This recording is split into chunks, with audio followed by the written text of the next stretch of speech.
YCP అరాచకాలు కానీ దుర్మార్గాలు కానీ ఏదైతే ఓటమి భయంతో ఓడిపోతామనే భయంతో వాళ్ళ వైసీపీ నాయకులు అదేవిధంగా వైసీపీ ప్రభుత్వం కూడా తెలుగుదేశం పార్టీ నాయకుల మీద కార్యకర్తల మీద దాడులు చేయిస్తున్నారు. దీనికి ఒకటే, మొన్న ఏదైతే జవహోబీసీ అనే కార్యక్రమాన్ని మరి మంగళగిరిలో పెట్టిన తర్వాత కొన్ని లక్షల మంది జనం రావడం జరిగింది. దాని తర్వాత మా నాయకుడు పత్తిపాటి పుల్లారావు గారి అబ్బాయిని అక్రమంగా అరెస్ట్ చేయడం జరిగింది. భరత్ని అన్యాయంగా అరెస్ట్ చేయడం జరిగింది. అదేవిధంగా జనసేన, తెలుగుదేశం పార్టీ, అదేవిధంగా బీజేపీ ఉమ్మడి ప్రణాళిక ద్వారా మేము 17వ తేదీన మరి మోడీ గారి చిలకలూరుపేట రాబోతున్నారు. ఈ కార్యక్రమాన్ని మరి ప్రజల వద్దకు తీసుకెళ్లి వార్డులు గడపడకు మేము చెప్పడం జరుగుతుంది. దీన్ని విధ్వంసం చేయడానికి ఎమ్మెల్యే గోపిరెడ్డి శ్రీనివాసరెడ్డి ఏదైతే మేము 5వ వార్డుకి వెళ్ళామో, ఎక్కడైతే కార్యకర్తలతో మాట్లాడుతున్నామో శాంతియుతంగా మేము ప్రచారం చేసుకుంటుంటే మా మీద దాడి చేయించాడు. ఇవన్నీ కూడా ఎమ్మెల్యే గోపిరెడ్డి శ్రీనివాసరెడ్డి కానీ వైసీపీ ప్రభుత్వం కావాలని దాడులు చేయిస్తూ ఉన్నారు. ఎందుకంటే ఆ రోజు ఏహోబీసీ కార్యక్రమం విజయవంతమైంది. దాని తర్వాత మరి పత్తిపాటి పుల్లారావు గారి అబ్బాయిని అక్రమంగా అరెస్ట్ చేయడం జరిగింది.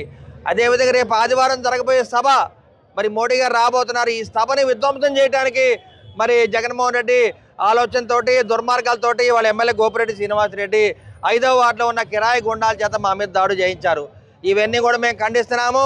అదేవిధంగా ఎవరైతే దాడి చేశారో వాళ్ళని వెంటనే అరెస్ట్ చేయమని మేము పోలీసు వారిని కోరుతూ ఉన్నాము. అదేవిధంగా ఇవాళ చూస్తున్నారు, వైసీపీకి ఓటమి భయం పట్టుకుంది. అదేవిధంగా ఎమ్మెల్యే గోపిరెడ్డి శ్రీనివాసరెడ్డికి వెన్నులో వణుకు పడుతుంది. నిన్నగాక మొన్న కార్యకర్తల సమావేశం పెడితే కొన్ని వేల మంది జనం రావడం జరిగింది. ఇవన్నీ కూడా చూసి ఓర్చుకోలేని ఎమ్మెల్యే గోపిరెడ్డి శ్రీనివాసరెడ్డి ఇవాళ 5వ వార్డులో మా మీద దాడి చేయించడం జరిగింది. అదేవిధంగా రేపు 17వ తేదీ జరగబోయే మోడీ సభను కూడా విధ్వంసం చేయడానికి ఈ కార్యక్రమాన్ని చేపట్టి కార్యకర్తలు భయభ్రాంతులు చేస్తున్నారంటే ఇవాళ లా అండ్ ఆర్డర్ అనేది నరసరావుపేట పల్నాడు జిల్లాలో ఏ విధంగా ఉందో ఒక్కసారి ఆలోచన చేయమని మీ అందరం కూడా మీడియా ముఖంగా తెలియజేస్తున్నాము. ఇవాళ ఎవరైతే దాడి చేశారో వీళ్ళందరూ కూడా అరెస్ట్ చేయమని మేము పోలీసు వారికి కోరుతూ ఉన్నాము. అదేవిధంగా పల్నాడు జిల్లాలో ఉన్న ఎస్పీ గారిని కానీ కలెక్టర్ గారిని ఒకటే మేము కోరేది, శాంతియుతంగా ఎలక్షన్ జరపండి.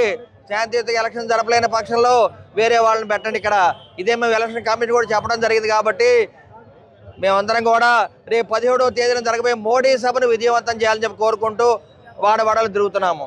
నేడు రాష్ట్రంలో అధికారంలో ఉన్న ఈ అరాచక వైసీపీ ప్రభుత్వం తాను అధికారంలోకి వచ్చిన కాడి నుంచి కూడా కొట్టడం, కూల్చడం, తిట్టడం, కాల్చడం ఇదే పరంపర కొనసాగుతుంది.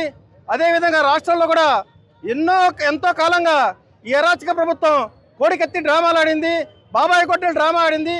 ఈ అరాచక ప్రభుత్వం పరిస్థితి మన రాష్ట్ర ప్రజలందరూ గమనిస్తున్నారు. ఈ ప్రభుత్వంలో ప్రతి ఒక్కరి మీద దాడి చేయడం, ప్రశ్నించడం వాళ్ళ మీద అరాచకం చేయడమే ఈ ప్రభుత్వ విధి విధానంగా ఉంది. అలాగే మొన్న నసరాపేట అసెంబ్లీలో బీజేపీ నాయకుడు నా మీద కూడా దాడి చేయడం జరిగింది. ఆ రోజున తెలుగుదేశం, జనసేన నాయకులందరూ కూడా వారి మద్దతు ప్రకటించి ఈ ప్రభుత్వ వైఖరిని విమర్శించడం జరిగింది. ఈ విషయాన్ని మా జాతీయ అధ్యక్షులు జేపీ నడ్డా గారి దృష్టికి మా జాతీయ కార్యదర్శి సత్యకుమార్ గారు తీసుకెళ్లడం జరిగింది. అలాగే మొన్న విజయవాడలో మా రాజ్నాథ్ సింగ్ గారు వచ్చినప్పుడు కూడా ఈ విషయాన్ని ప్రత్యేకంగా ప్రస్తావించి పల్నాడు జిల్లాలో జరుగుతున్న అరాచకాన్ని, ఈ శాంతి భద్రతల విగుతం గురించి వారు ప్రత్యేకంగా చెప్పడం జరిగింది.